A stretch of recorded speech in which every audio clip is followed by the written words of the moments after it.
But I think what Amazon does very well is to operate on these principles on a regular. In the long term, there is no difference between customer value and business value. Before you start building a product, you write the press release that will go out the day the product gets launched. What all do you think goes on into making that recipe of a great product?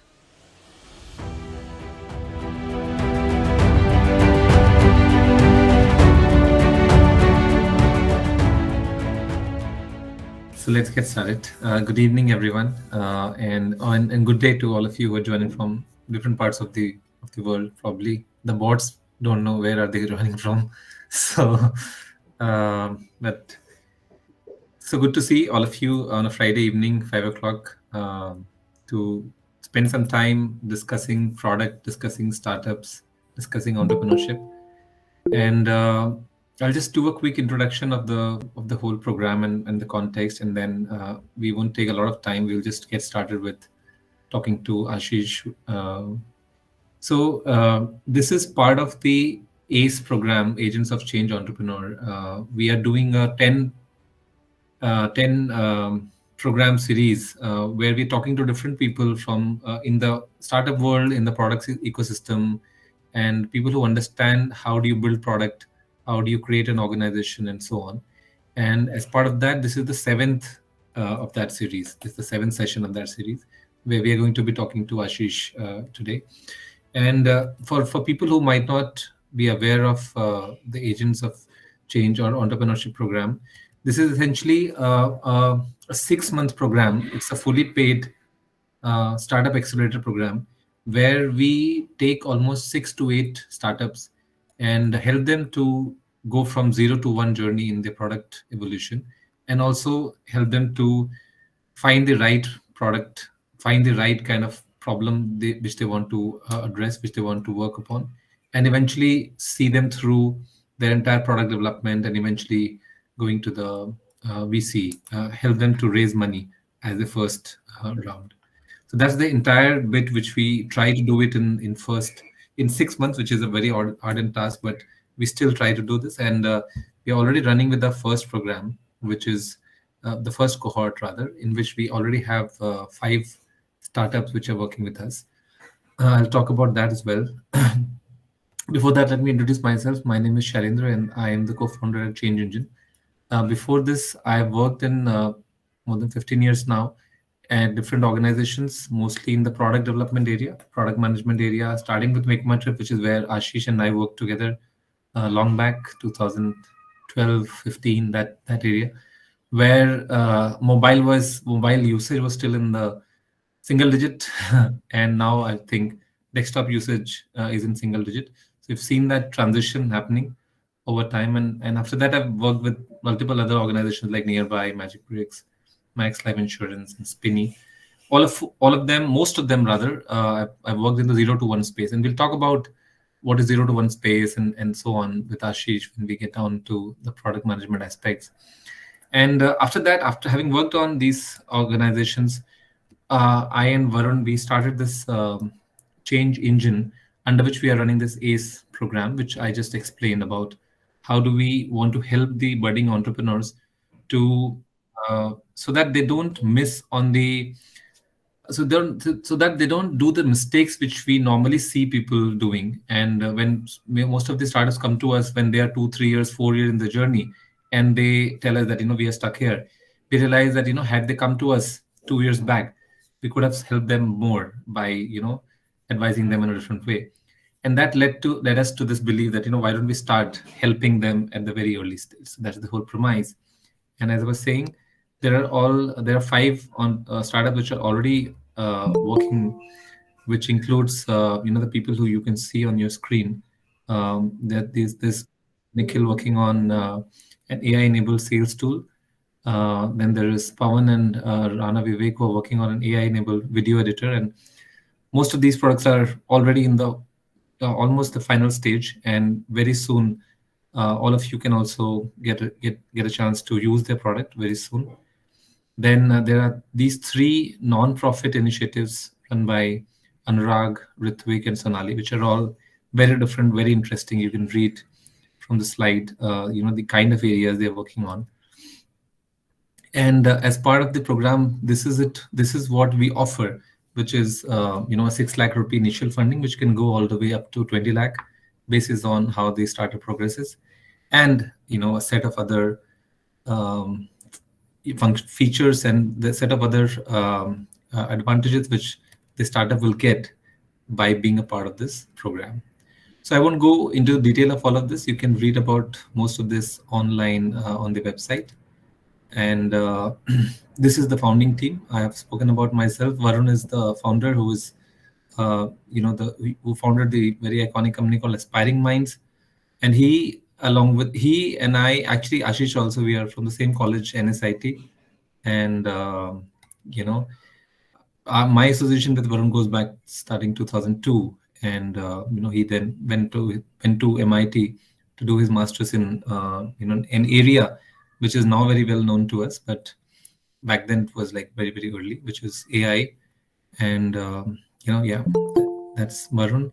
Shubham is he leads the whole impact vertical for us, and he's also the co-founder of Leap Club, a Y Combinator uh, candidate, 2021, and he's from IIT Delhi. And yes, so back to what we want to discuss today, which is I just set the context quickly, and there are already 30 people already there. So Ashish, most of the people who are going to join us are either from the product background, or they are entrepreneurs wanting to start on their journey, and most of their organizations are product based organizations, right? And when we think of product, the first thing, and product organizations rather, the first thing which comes to our mind is, at least to my mind, is Amazon, because of its the way it treats its customers, the way it produces products, and so on, and at the scale at which Amazon operates. And when we talk about Amazon, there are so many things which people talk about. The first thing which strikes is, again, customer centricity, and the focus on customers, and so on. So, you know, today what we wanted to talk about is, basically, we've heard of this term called as mastering called as the working backwards principle. And I remember when I was at Make My Trip, and I was working on a new product, Deal Daku, you remember, right? Yeah, yeah. Pranav asked me to write a press release note, which is the PRFAQ note, right? And I was like completely puzzled that, what is this? And it took me almost a week to get the final version out. And it did not make sense to me back then, but over time I've realized the importance of creating that, and we'll talk about some of these aspects today.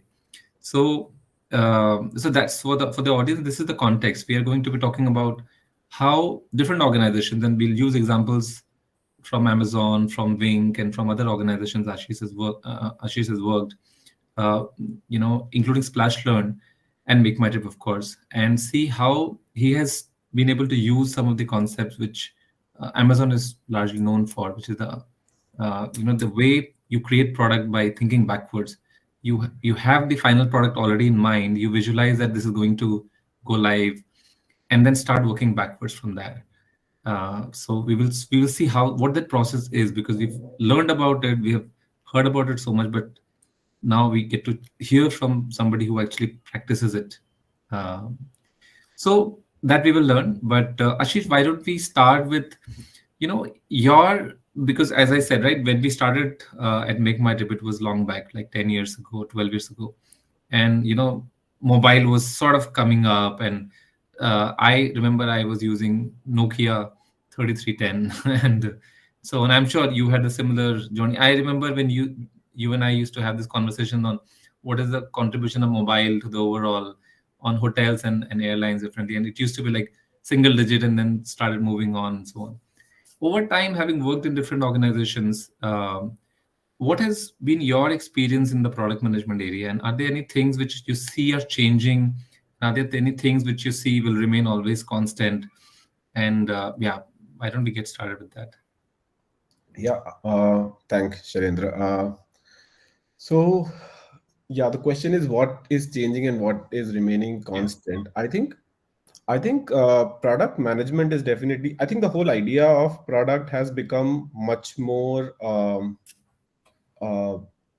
I would say it's now more widely understood. I Hmm. remember that when I was, I literally stumbled into product management back in 2013. At that time, I didn't know enough product managers that I could call somebody and understand, hey, what exactly is the role. I remember that you were a product manager, and I joined Make My Trip back then in marketing, and I was trying to understand how does the whole world work. Yeah. So I guess what has clearly changed is as we got more in social, as in the last decade, product management practices have been widely shared, and therefore I feel that when I meet a young person, I would bet that they would know a lot of the acronyms, terms, MVP. They'll be able to discuss. Yeah. They'll be able to tell how to like set up a reasonable. A/B test and pilot and all of this. Yeah, yeah. So I think we have done a good job. We, as in someone who were probably part of the first wave of product management, we have done a reasonable good job of just like sharing that information, and enough information has reached, right? So that's the good part. The part that I guess which I feel is a little overdone now is this whole idea of frameworks, and I see a lot of times that there is an idea of, hey, this is my problem, what is the best framework to solve it, right? Which is probably a little counterintuitive, because in my mind, there are some very simple frameworks which will last longer. Like some of these frameworks can come and go, but probably a sort of a framework that will always last is, for example, this customer backward framing, or Hmm. working backwards Hmm. from customers, right? So I think what has not changed is that customers want more always. So I think it's. I remember recently there was a StatCherry article, and it just said that, when you start thinking, you think that what customer wants will be a flat line, and your product is trying to reach that flat line. Hmm. But the actual reality is that what customer wants is itself a upward sloping line, Yeah. and then you are trying to catch towards that line. It's always changing, right? And look at how things have changed. As you said, right, we were doing desktop, like most of 90% of Make My Trip business was desktop. Then it went on mobile. Then Make My Trip now has so many lines of businesses. People are now doing staycation. There are different ways of staying at places. Yeah. Community travel is happening. People like travel with strangers to new places.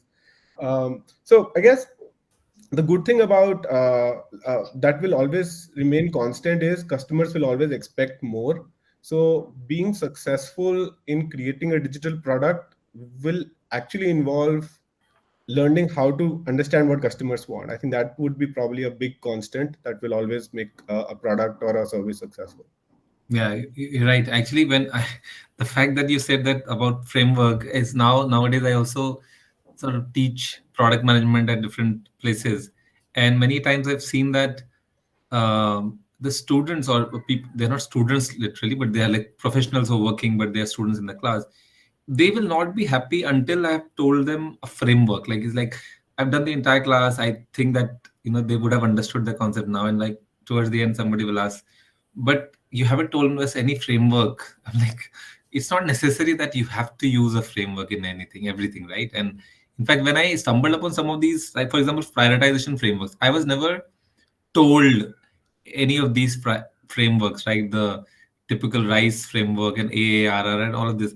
And when I was started teaching, and then I realized that okay, these frameworks also exist as a matter of fact, which we have been using without knowing the name of these frameworks. So actually, it does not matter whether you know the names of this, as long as you understand the concept and as long as you understand the logic behind it, it is fine that Yeah, I agree. I 100% agree with that. You need to understand what's the first principle understanding. Prioritization is about opportunity cost, exactly. right? So as long as you understand the intuition of opportunity cost, you will get to that framework, RISE or whatever.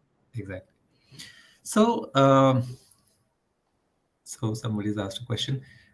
So basically, I want to move on to the main topic today, which is the art of working backwards, and we have heard of working backwards, as a theory, and we some of us might also remember or know this, that how does this work. But why don't you, Ashish, talk about it again as from somebody who is doing it, who has seen this happening. How does Amazon operate, and what is it that makes Amazon, like, is it, I'm sure it's not just about working backward theory, but a lot of other things which makes Amazon what it is. So now that you have been working here for what, 2 3 years now? No, And no, no, no, no, no. Slightly more than a year actually. okay, more than a year. Yeah. Is your question just about the customer backward No, no, focus, no. or what is making Amazon My successful? question is overall, what all do you think goes on into making that recipe of a great product? Yeah. So I think there are so few things that Amazon gets right. Let me start there, and then we can talk about. I think most of that is actually something that you can emulate in a startup and a mid-sized organization. I don't think that's a challenge. Leadership alignment is probably more of a challenge. Hmm. So Amazon is very tightly run by the set of leadership principles. If you were to just search for Amazon leadership principles, you'll come across a list of 14. I think now it's expanded to 16 principles. And there will be principles like customer obsession, bias for action, dive deep, think big, deliver results. Like there are different kinds of principles which I feel are often some of them are actually they're contrary to each other. For example, there's a principle called insist on higher standards, and then there's a principle called bias for action, right? And if you've done like even 6 months of product management, you would see that how tangential those ideas can be, because either you could be like focusing on quality and saying that hey, everybody would love my product, and or you might be like let's ship it tomorrow, or let's just Right. so I guess but the idea to read these principles is largely to think of them in context, in your context of what situation that you are applying in. So perhaps in this particular case, the context can help you resolve, hey, am I sure that I know what the customer wants? If you're not sure, probably you should bias for action and ship something which is helps you learn, right? Test your assumptions, MLP. Or if you are like already sure about this, hey, this worked in all the different markets, and now I'm just expanding it to another Android. I already have data that it works in similar markets elsewhere. I'm now expanding it here. Then probably you should make sure that your quality is good. You are getting it right the first time. You don't make mistakes, right? So I guess the principles can often be tangential to each other. But I think what Amazon does very well is to operate on these principles on a regular basis. And the topmost principle, by the way, is customer obsession. So if you go through the list of first principle is customer obsession. Hmm. And I think what Jeff Bezos got very right, like there is again an interview, I think from 1999, where he's very, thought has always stuck with me, right? So he says this very clearly that in the long term, there is no difference between customer value and business value, right? Okay. It's such a commonsensical thing to say, right? In the long term, there is no difference between customer value and business value. Yeah. But it is actually a hard to like it's hard to grok. Like I have seen so many times teams stumble because we chase long term, like we chase short term business value as against long term customer value, right? So I guess if I was to condense everything, is that this idea that we will be working backwards from customers that became very core to Amazon's ethos. And then they developed a lot of processes, mechanisms to make it easy for people to do that at scale, right? So how to get to that? So even this whole idea of working backwards, like there are so many trainings that go into making every new person aligned, updated of how does working backwards work. But the core idea there is again the same, that how can you be customer of informed in what you are building and not anything else, right? I So can. I'll pause there. Yeah, please, for Yeah. sure. So you said that in the long run, the customer priorities and business priorities sort of will align. Yeah. But how do you guys manage in the short term? Because mostly it's a tussle between business, and when I say business, it is sales. And but BT, Amazon thankfully is a B2C organization, so not as much pressure from the so-called sales people. But for example, for people who are working in B2B, and a lot of pressure coming from the B2B sales and so on, right? And they are, of course, they have a very short-term view of things. So is there any idea of how do you manage that tussle, or that is a given that you will have to live with that? Yeah, I think you have to. I think there is no real tussle. I Okay. think it is a little bit of it is made up in our mind. I think it's yeah, without like stereotyping, I do feel that we Indians are good at jugaad, but sometimes we like push it a little forward where we feel that jugaad is the way of doing business, which is not correct, right? So there's this idea that if you give real value to somebody, that person will come back to you and buy more. Like that's a very simplistic idea. If you really solve a pain point for somebody, it's very likely that they will come back and come back to you next time they have that same pain point too. So I think it's more in our mind that we feel that, hey, if we do not do right by the customer, it will hurt us. But most of those things are short term losses. Like as long as we know that we are not hurting the customer in the long term and taking decisions which are good for them in the long term, business value will automatically get generated, even if there are some, Sure. like pricing. I can imagine could be one of those Yeah. things that, hey, everybody's selling it at $12. Should I be selling it at $15, right? Maybe my customers will buy it, right? And then it totally, I would say that maybe yes, but you have to figure out, are you giving incremental value worth that $3? You do you really believe that offering is superior, right? Otherwise you are just duping a customer. You might see that price increase has actually gone, it's increased some revenue in the short term, but customers are eventually smart, right? They'll find out, you'll eventually start losing customers, you lose their trust most importantly, and it will, next year sales will be down, right? So I guess you just got to trust this sense that, hey, what I'm doing right for the customer, I'm doing right for my business, and I will align my thought process with that. Just to push this a little bit more, because it's a question which also keeps coming in my mind. I'm talking on behalf of everybody else. Is that, have you seen only this happening only in Amazon, or other organizations also? Were you able to push Yes. this in other organization as well, or? Yeah. So I'll tell you one thing very interesting that I learned is that a long-term mindset doesn't require a company to be a $1 trillion company. Okay. Like I'll give you an example of Splash Learned, which was a startup. Like it's a Series B company when I had joined. I think now they are Series C, Yeah.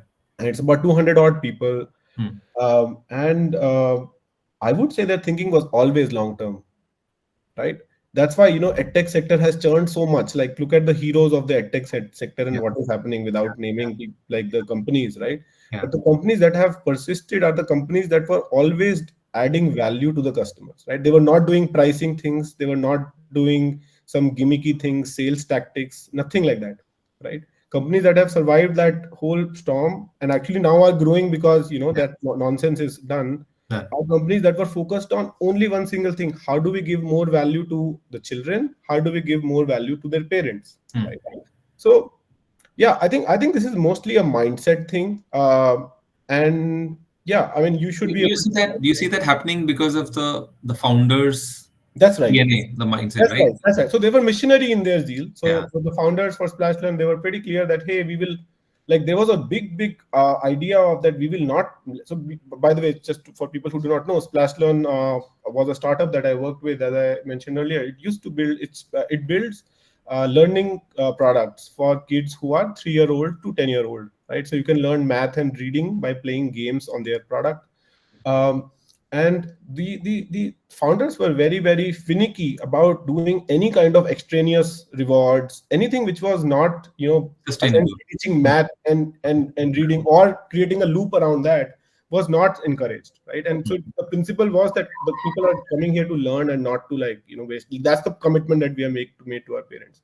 Yeah. So I guess it doesn't take, it's not a matter of size. It's Hmm. definitely a matter of mindset. And Hmm. I think the missionary zeal as a startup can definitely help keep these things clear, right? If you are confident in what your customers want, then you Right. will be able to cut through the noise that everybody else might be pushing in the system. Yeah. So maybe that's the message for all the, especially the founders who are there in the call, that when they are trying to set up their own organization, at least from a value perspective, even if they are not so-called product managers or have the product thing, they may be core techies or they may be business folks or whatever. The thinking has to be really long term, and doing the right things which are more sustainable, and eventually it will pay off. So yeah, I think we took more time than I thought on this one, but I thought it was important to go through. So now, coming back to again the working backwards theory and in the process, can you break down for everybody that are there, what does this process look like? Is there fixed, or is it like very everybody can do whatever they want, or is it like more regimented and structured around that? So there is definitely something which is more structured as the way Amazon thinks about it, but that doesn't mean that all of Everybody us has to, yeah, need to execute that yeah. process, right? So in simple parlance, the idea of working backwards is like the process enables people to work in a way that they are able to discover things about the customer and invent on their behalf, overall then increasing the likelihood that their outcomes are successful. Like that's what the mechanism is. A mechanism is an alternative internal term used for a process, right? So that's what the working backwards process is. and and if you think about it, it's a very straightforward 5-step process, and it ends in that artifact that you Yeah. described. So there are two parts to it, right? One is, what do you have at the end of it, once you are done with the 5 steps? So there you have that PRFAQ. PRFAQ, for the uninitiated, is press release and a frequently asked question combination. It's a document that has a press release and frequently asked questions. And it has a small anecdote that I can share that I've learned from earlier in Jeff Bezos' time. That, like, in the early days of Amazon, apparently, like, there would be features where, the product manager would create a feature, uh, like it is God's gift to mankind from his side, and then he would just literally pass it to marketing and say, why don't you do a PR around it and make customers, use it. So the idea he felt was completely backward. He makes a joke that is what was backward, like because that's not how it should be. So the idea became that before you start building a product, you write the press release that will go out the day the product gets launched, right? So you are expected to know that kind of detail or define that kind of detail, which is customer backwards, and you put that in that press release so that everybody then understands what is the idea that you're building, right? So that's the PRFAQ as the artifact, and the steps that sort of goes in are pretty decent. It's a 5-step process. So the first step is listening. Second step is defining. Third step is inventing. Fourth is refining, and fifth is iterating. Right? So this is a framework for people who like frameworks. Here's a framework for you. Yeah. Okay. So and we can talk about each of these steps in more detail, but yeah, maybe let me do it right away. So But maybe if you can use some example of a product or any feature which you build, and for myself, oh sure, yeah, but let you me use this, yeah. let me do both. Let me just quickly tell you a little bit about what each step is, so that Right. you can associate it with what we were doing in my project. I have got a good project in mind for this discussion. Okay. So listen. The basic idea is to listen without judgment. And Amazon specifically has a lot of focus on listening to all kinds of customers, like because of their global nature, from all geographies, from all strata. They want really that listening should be wide, within your target group, but as wide within your target group as possible.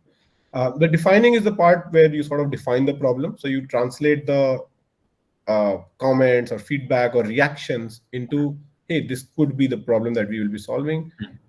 Invention is a very interesting bit, and the word is also very interesting, right? So it basically just means, in simple parlance, it means you just have a problem and then you come up with a lot of alternatives, as many as you can, and then you choose a favorite, right? Refining is a very important step, and by the way, I have always struggled in refining, and now I know a name for it, because I often used to skip refining. So refining is the idea that now that you know, this is what I'm going to do, how are you going to do it, and what are your execution gotchas, like what will, like, blindside you downstream if you don't pay attention.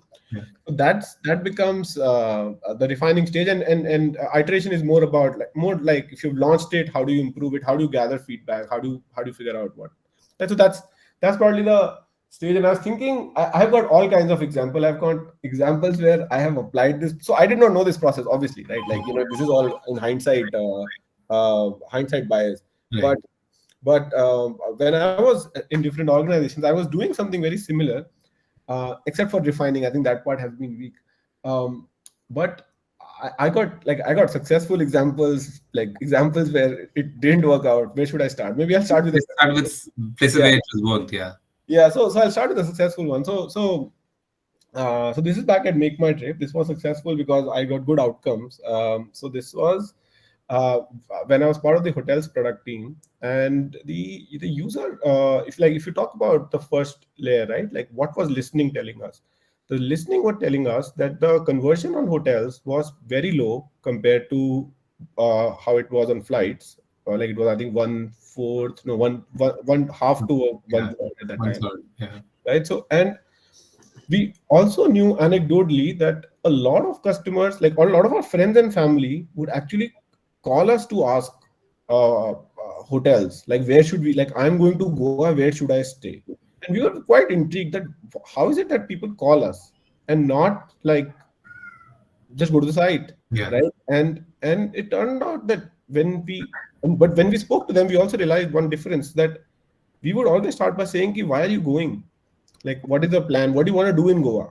Right? And we would immediately start seeing that there was so much nuanced understanding of that trip, right? Somebody was going to celebrate their anniversary or their kid's birthday, or a bachelor party, or traveling for like just chilling out, like I'm fed up with work. Like, so there was almost like a range of emotions that people had, and that part was actually very clear to them.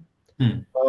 They weren't hazy about that. They just did not know, based on that intent, what's the best way to spend time in Goa. Like, where should they stay? What should they do? Right. So, and that was the gap, right? Because back then, and I'm not sure if how much it's changed on the hotels front, is that back then, like the hotel listing was pretty. I would say that it wasn't as rich as you needed it to be to sort of understand what that stay or what that experience would be like. So the core understanding from listening that we took to the defined stage is that the problem probably is that customers are not able to express what they need in the booking funnel, and we, we don't know what to do with that expression. Even if we were to have it, we would not know how to Translate that into how do you sort of even get the kind of hotels that we feel right. are good for those purposes up Hmm. in us, like make them discoverable on the search results page, right? Hmm. So that became the definition of the core problem that we were going after, right? And then we discussed multiple alternatives on how we could probably, first of all, capture this. How do we capture this expression of what the customers want, right? So um, should it be like an open text field? Should it be in the form of filters? Like we went through like multiple design ideas, but the idea that sort of stuck was this idea of like tags, like hey, I'm looking at a romantic trip, or I'm looking at a beach, like next to the beach sort of a trip, like that's my mindset, or I'm looking like looking for like a party with friends sort of a trip. Like there was this notion that started developing that, hey, could I just tag my preferences in some places, and sort of add that. And the other part of the problem was, how do we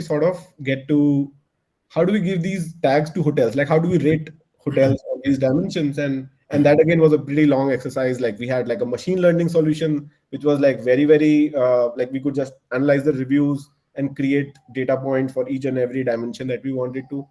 And there was a rudimentary approach that we thought we could do, which was just take these dimensions and literally like tag 100 hotels. We don't probably need all the thousands of hotels in every city. We probably need a smaller set as long as we get started there. So that to us was like the invention, like this idea of tying up a way of getting customer expression, and then a parallel way of defining adjectives for hotels, which sort of came together. And yeah, and then we sort of the refined answer there was that we actually did it only for one city. Like so when you're thinking of the refined step, I think the core idea there is to first figure out viability, and then be very, very clear that what is the core value that you will deliver, and how will it get delivered. Like literally at this point, you are expected that you can completely write about the customer experience without having like written a single line of code. You can define it in a lot of detail, right? So for us, that definition looked like, hey, customer will come in and he'll be able to add all these adjectives, and at the moment we will just use our manual inputs for the hotel to sort Hmm. of rank them and show the results, and based on those results we will figure out, iterate and improve, right? So that was the project, and it did pretty well in Goa. It didn't do so well in other cities which were a little smaller, but when we launched it in Goa, it immediately increased conversion, because Goa is that sort of um, uh, I'll say very very multifaceted in what kind of vacation you can have there. Um, so it did very well there. It actually did okay in large cities generally. So in Delhi and other large cities also did well. It didn't do well in like very specific short small cities like hill station, for example. But we iterated it. We changed, for example, the weights of how this algorithm worked based on the feedback that we were getting. We had different options compared to what we introduced in Goa, different options by different destinations. So that was an example of where we invented on behalf of the customer, just by understanding a very simple thing, that when customers tell us over a phone call, they tell us things that we do not otherwise collect while booking, and collecting them can make a lot of difference. Right? But can you elaborate more on the listening part where you said that? So what are the different sources? Like for example, and you are talking about Make My Trip, which would have millions of customers, and even then lakhs of customers at least to who you can talk to and so on. And but for startups who are like right or they just have a blank slate, they don't have any customer right now. What are the proxies which can be applied to do the listening part? So Yeah, so I think over a period of time, I have worked on a lot of these listening devices, like listening instruments, yeah. how to hear this feedback, right? So I think you really can decide. First of all, I don't think it is volume matters, so doesn't matter a lot. Hmm. Initially, in initial ideas, the qualitative feedback matters a lot, Okay. right? So there's this idea of just enough research which says if you speak to 5 customers about a problem, you probably have a good understanding of what that problem is, right? Yeah. Yeah. So now that the challenge is, you need to speak to the right 5 customers, or you need to speak first to 5 customers and then go back and synthesize that information and pivot towards customers that you want to lean towards, right? So let me give you an example. This, for example, this is the problem that we are defining. This problem is something that would be faced specifically by people who have not been to Goa ever, right? So this is so actually it's not just a hotel search problem, it's a I am new to the city problem. Yeah. And if you start speaking to people who are, so we specifically focused more about this anecdotal feedback that a lot of us shared, that people call us and they ask us how should we planning our vacation. But if we were to sort of look at it differently and say that, in terms of overall customer feedback, where we will find, like, are people mentioning that I'm not able to find a hotel which is scenic and beach? So people will never do that, right? Because that's an answer. People will never give an answer. So they'll just be themselves. So it comes down to your active listening and understanding who is this customer who is having this salient, this pain point, and then validating that this pain point actually exists or not. So yeah, so if you are a startup founder, I'd say just start, like, try to get as narrow as possible in the positioning. Like, who are these 5? What sort of if they're enterprise, like, what size of a business are they running? What kind of a vertical their business should be in, etc., etc. What should be the team size of the org, etc. Or if it's a customer, maybe it's like, what age are they in? Like, what life cycle of what part of their life are they in? What should be their interest towards money or like other things that you're targeting? I guess as focused that you can get in your persona, and then if you can go and ask 5 such customers, I think you'll get very good insights. Cool.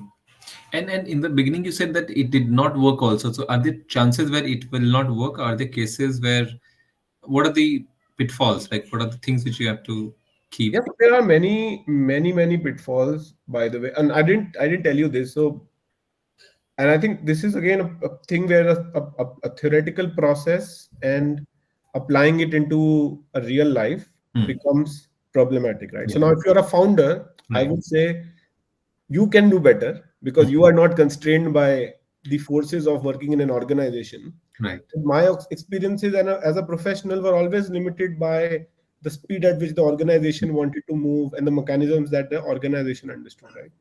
So I guess one challenge, so let me just complete the thought. So In theory, the process that I described, it had 5 stages: listen, define, invent, refine, and iterate.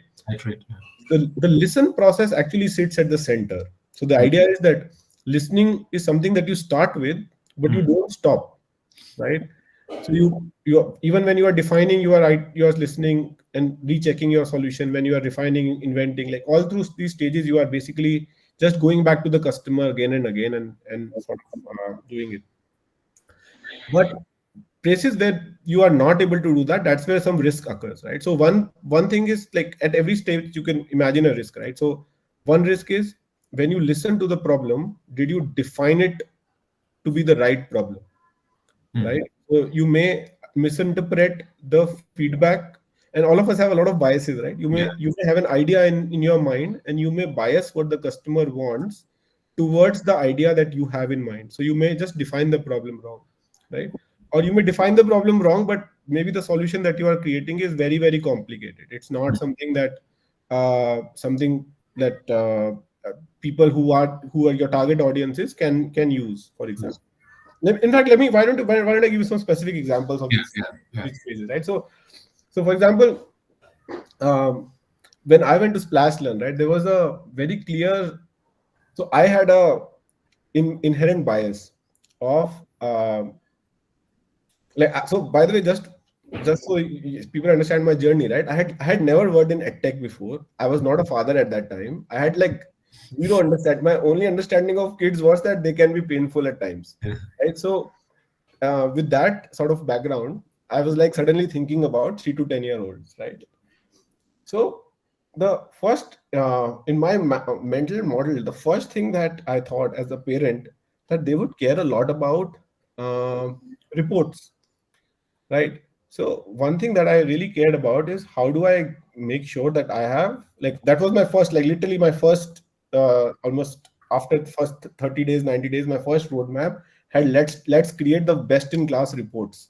So we will help the person and the parent understand that where the child is weak, exactly what math problem he's not able to do. We'll understand, oh, in this vicinity these problems he's not able to do, that's the gap area.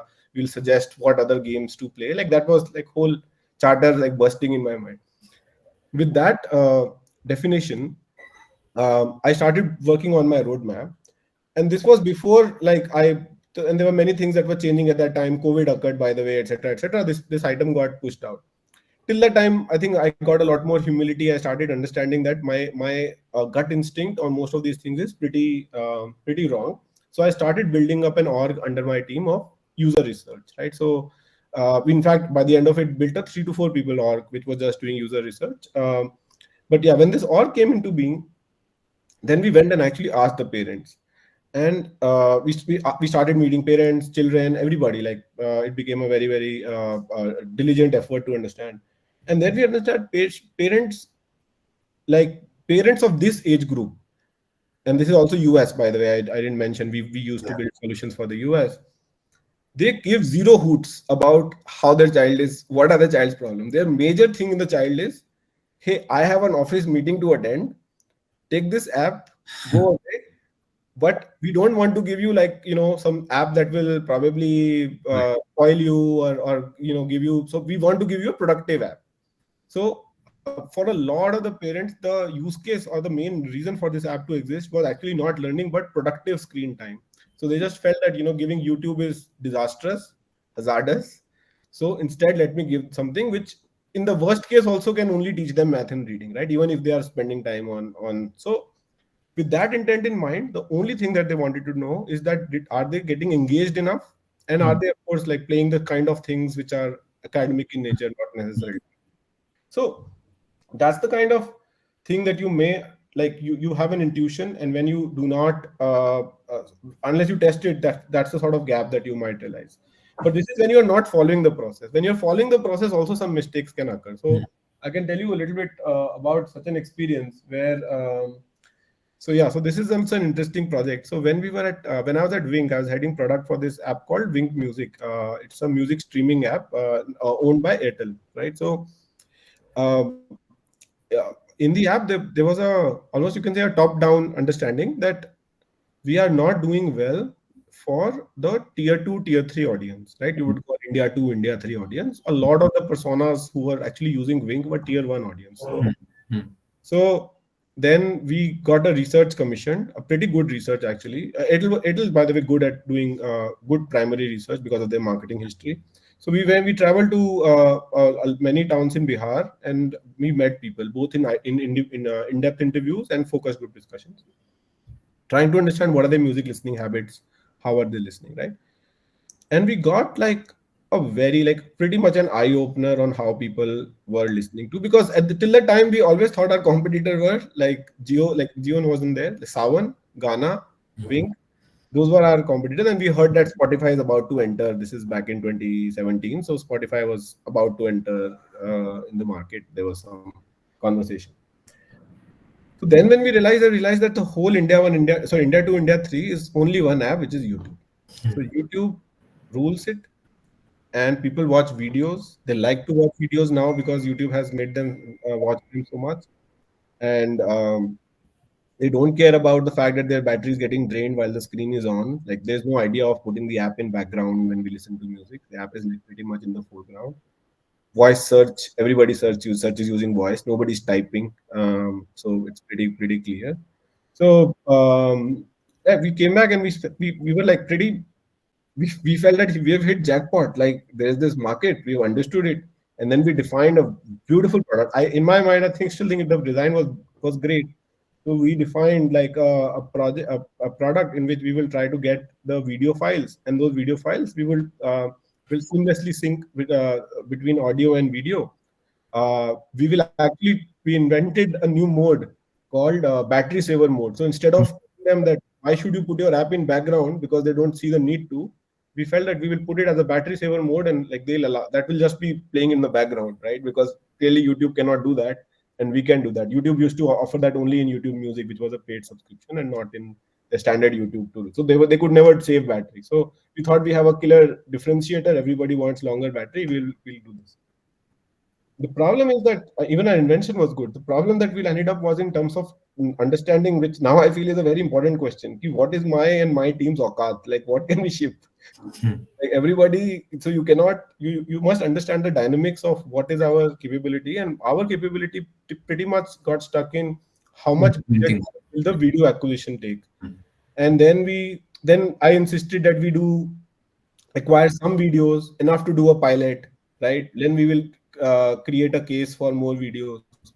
But it didn't, like, we were never able to get that sort of engagement to make a case. Also it becomes very hard. A new app is coming out, you are making these changes, etc., right? So I guess this refine phase, and refine is also very good to do with other stakeholders. Like if you're an entrepreneur, do it with your co-founders, do it with your investors, other friends, like, because they will help you see clear imminent risk in your plan. Like otherwise you might just feel कि मैं, you can be aggressive and say ये हम भी कर लेंगे, जैसे उसमें बोलता है शार्क टैंक, हम भी बना लेंगे. So, but it's not things are not, they are things which are hard, specifically when they come around budget, legal, like these are real things. So spend a lot of time on refining. But yeah, that's another case where this process might fail. Yeah, very nice. I think the Wink one was new to me. I had never heard from you, at least this one. So yeah, so I think if you go back, you can find an app called Wink Tube. I think it went to like 200, 300K installs. Like we actually grew it. But then we decided that this is not something that we can scale. Yeah. All right. I think there are a few questions also, or maybe we can open it up for questions, and I'll try to read if there are any questions over there. So guys, we have last 10 minutes. So anybody who has a question, please raise your hand or just unmute yourself and ask, or you can type it in the chat also.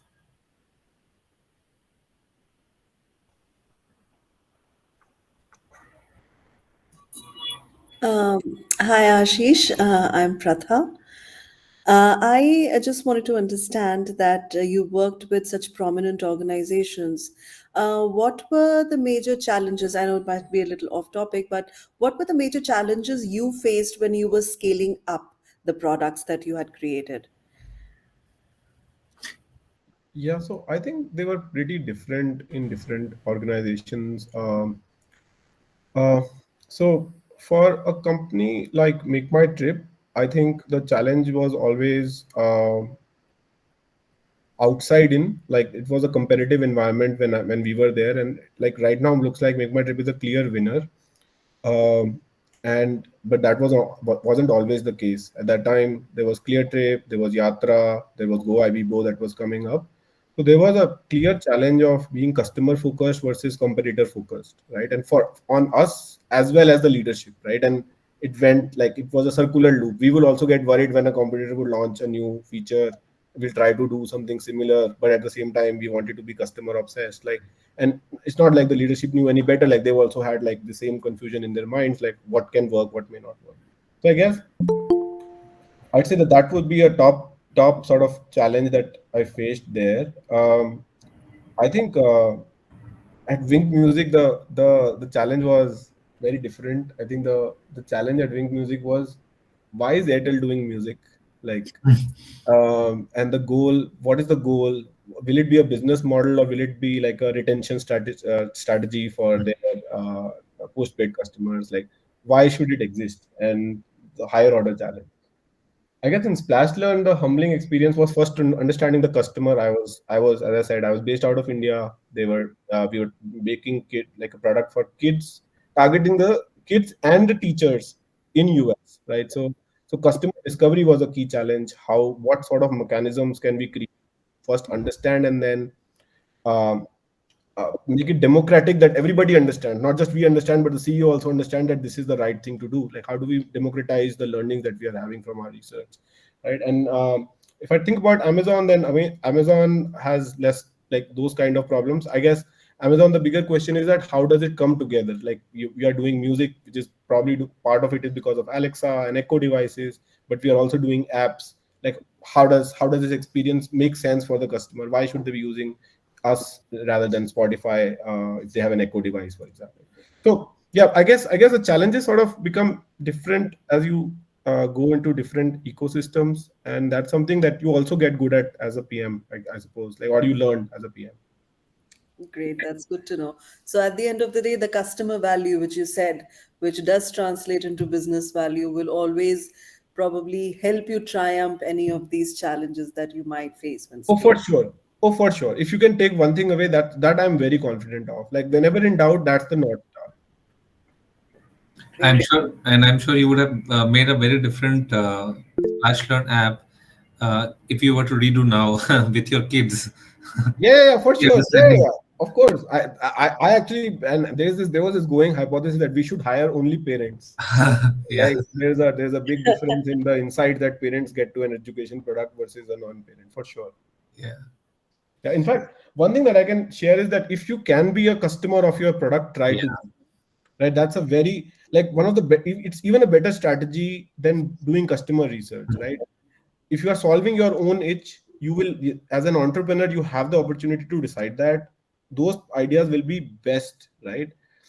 So if you are, somebody who has kids, and you feel that you know you need to write some new kind of kids books which are really appealing to them, like give this kind of a message, those are the good business ideas to sort of go after, followed by try to be the person who's the user. Like, I know, like, so for example, if you're doing something for YouTube, this is a close colleague of mine actually did that. He was a PM at YouTube, and to understand that how YouTube creators think, he actually started creating YouTube content and pushing it out, right? Just to sort of get a signal back into how I should be thinking about monetization, growth, getting reach, right? So I would say, like, try to see if you can somehow create a mechanism to do either of these, either scratch your own itch, or try to get into the real shoes of somebody who could be a potential customer. That makes a lot of difference. Great, wonderful. Thank you so much for insight. Anybody else? Any question?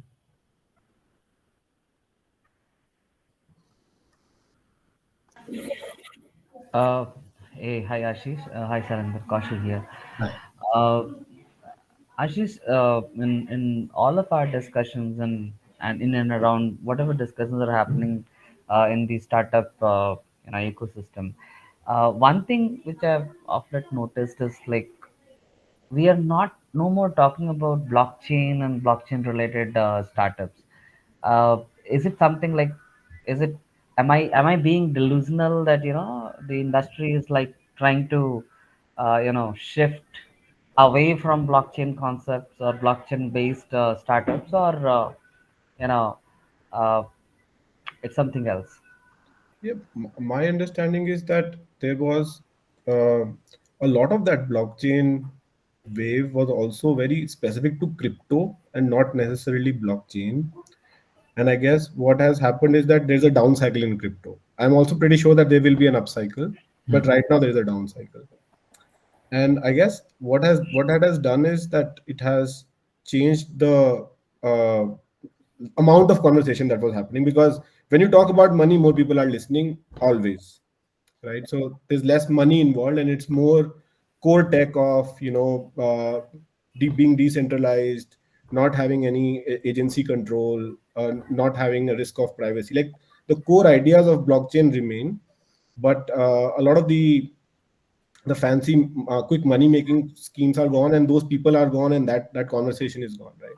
So that's, I think, one big contributor. The other part is the whole ecosystem. Like you must realize the amount of noise the venture capitalist ecosystem adds to everyday news and everyday things, right? Where money is flowing, there's a lot of chatter around that. So the VCs had to get their act together when the whole slowdown started happening in 2022. The US market started slowing down. So the VCs had less money to spend. So they were first for the after a long time of almost 2 years, they got this first time they had to slow down and like really ask, why are we investing in this, right? And you're hearing, I don't know if you're following Twitter, there are more startups that are coming up where uh, people are asking questions that how come it became it this valuable when it did not have a business model. So I guess the money from the VCs were under stress to move the money to the right places, and I think that's another reason that that crypto is gone. And I guess the third reason is also this AI has become this love child in the Yeah. past 12-13 months, right? So there's also like this new baby in town, let's like give it all our love about the older child. I do feel that crypto has the blockchain has a lot to give, so we will see, and it's happening in parts, just not being shared as much. Could it be a an issue of decentralizing the power of controlling prices, or controlling or tracking you know Yeah, for sure, the whole for system? sure. See, Yeah. blockchain as a technology will always be fought by incumbents. Mhm. So it is a disruptive technology which will take things away from the incumbents, and they will definitely fight it. So yeah, that's true. Quite possibly. That's the okay. Right. Cool. Okay, thank you. Anybody else? Any question? We have a couple of minutes left.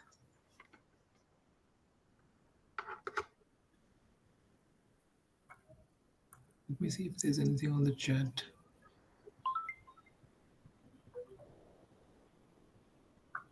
What are the top three mistakes and advices for building a consumer product?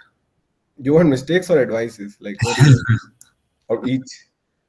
Uh, Mistakes, I think I kind of alluded to a few, right? I think try to manage organizational noise, be customer obsessed, even with the organizational noise. If you're entrepreneurs, please don't create organizational noise. Manage Yes. and anxiety better. Don't lose track of fundamentals, even if somebody else has raised funding. Like, don't get distracted by all these noise. Keep your signal to noise high. Focus on the core things. What is the customer value? How confident are you? Are there assumptions that you do not know? How can you test it? How can you ship product to the market really fast, right? So that's, I would say, a core mistake. Second, as I alluded to, right, know your akad really well. Like I feel that there are lots of things. So it's always cool to say that हम भी बना सकते हैं open AI, ठीक है, but क्या बना सकते हैं क्या, मतलब will we be able to get that sort of top talent of 50 individuals that are probably needed to get the thing started. So I guess it's good to get grounded in your organization's reality. The process that I told you may not necessarily apply to your organization, but you may want to do a tweak and make sure that it's sort of a part of it you can still get, and you can get the goodness. uh, I would say those are two. And mistakes and advice, Yeah, I guess one advice that has worked for me really well is always throughout as I've changed jobs and everything, is a general sense of high ownership and high curiosity. I guess that's a just a more like a it's a mindset thing, not really a knowledge thing around product management. By the way, I genuinely believe that anybody can be a good product manager. It's more about just how you think about problems and how you learn that. So I guess as long as you are being you have high ownership and curiosity, you should be able to uh, survive and thrive in many different environments. Yeah, I think those would be top three. I have a on my LinkedIn there is a talk of which has 10 such things. So you know if you want to know more, you can go find that. Yeah, I also completely agree with this, and maybe you've already talked about this, but I just want to paraphrase that in the sense that wherever I have worked, and Ashish said that, if you can be the user yourself, try to be that, and this has worked immensely because I always feel that for product managers who think that product can be created sitting in boardrooms, they're just and by just looking at data. The moment you get yourself on the field at wherever things are happening on the ground, like when I was at Spinney, for example, when I went with the car person for the inspection, the kind of things I learned in that one day about when I visited two or three such inspections was like mind blowing, and nobody in the organization who were doing that would have told me those things, or the data could have told me those things. And even at Make My Trip, when we used to go and literally sit at hotel receptions or at airport lounges to see how people are doing and going about their bookings, their even the post sale services when they're trying to fetch their uh, the voucher and so on. And the kind of insight which that those things will tell you is like you can't get any of this on data, or you can do a lot of analytics, but you will never be able to find those. That is like the number one priority in my sense, and Ashish also alluded to, which is the whole listening part, right? And which is how I say being more empathetic to the user, drawing empathy for the user is the number one thing there. Yeah, if I can just take 1 minute to add a point, right? Like I think one thing now, if you are a B2B product, you can actually get a co-creator community created. That's something that worked out for us wonderfully in Splash Learn. We teachers were very good co-creators, and we could based on what we did is that we were speaking to them. We were doing having IDIs, in-depth interviews, and then there were a few teachers who actually shared a lot. Like we were like, oh man, that one teacher gave us so much information and thought that none of the other five did. So that teacher we requested, would you like to be like on a we will uh, uh, give them some incentives, but would you like to be a co-creator for us? So that co-creator program actually became pretty good. Eventually we had them on Slack, like where they were like some of these teachers whom if you had an idea or if you had an initial thought, you could just Slack them and understand like, hey, what do you think about this early idea? That's something that if you have a like a limited cohort, if you don't want hundreds of different user behaviors, then it's a good thing to try as a way to get really quick signals on customers.